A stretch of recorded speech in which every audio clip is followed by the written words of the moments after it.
Now that we have developed some understanding of heaps and seen several examples of, let's say, min heaps, let's apply these ideas to some real problems. Remember, when we first started this lesson, we spoke of several motivating problems. These are priority queue problems where we have a system, we have a list of numbers which changes at the time, and our task is to keep track of the minimum or the maximum without losing track of all the others. So here's a problem of that sort. We in fact spoke about this in the beginning itself. Hospital uses some kind of a triage system to assign a priority score to every patient who comes in basis their condition. So for example, somebody shows up with a very unfortunate trauma, life-threatening situation, obviously highest priority must be treated immediately.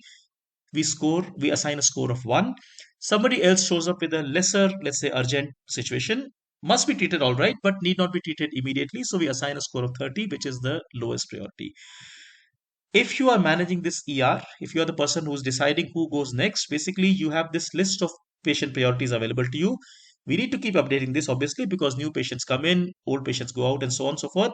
But at all points, the patient with highest priority must be treated first. So we must have a way to identify which patient is the one who has the highest priority and treat that patient at the earliest. So developing this a little bit further, basically, let's say we walk in and we see that, okay, at present, these are the priority values, 19, 29, 16, 15, and so on and so forth.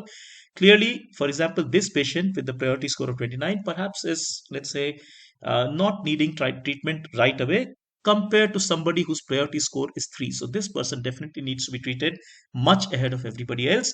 But as we discussed, new patients come in, old patients may leave. Hence, this list is going to keep changing. So we have a classic situation here that we have a dynamic situation. The list of numbers keeps changing. We got to keep track of the minimum of this without losing track of all the others. And as we discussed, heaps are going to help us solve this problem. So notice this list is presently unsorted. We are going to sort of look at the options that we have. Put yourself in the shoes of this person who's running this emergency room. And if you start thinking from that angle, you'll automatically realize that heaps, in fact, provide a very, very good solution to this problem. I hope you found this interesting. You'll realize that within the same structure, there are several problems that can be thought out. For example, a task list, for example, a shelf life problem in a bakery, and so on. Hence, this is actually very, very realistic. Do look at our website, www.ybyte.in, for more such content and forever enjoy coding. Take care. Thank you so much. Bye bye.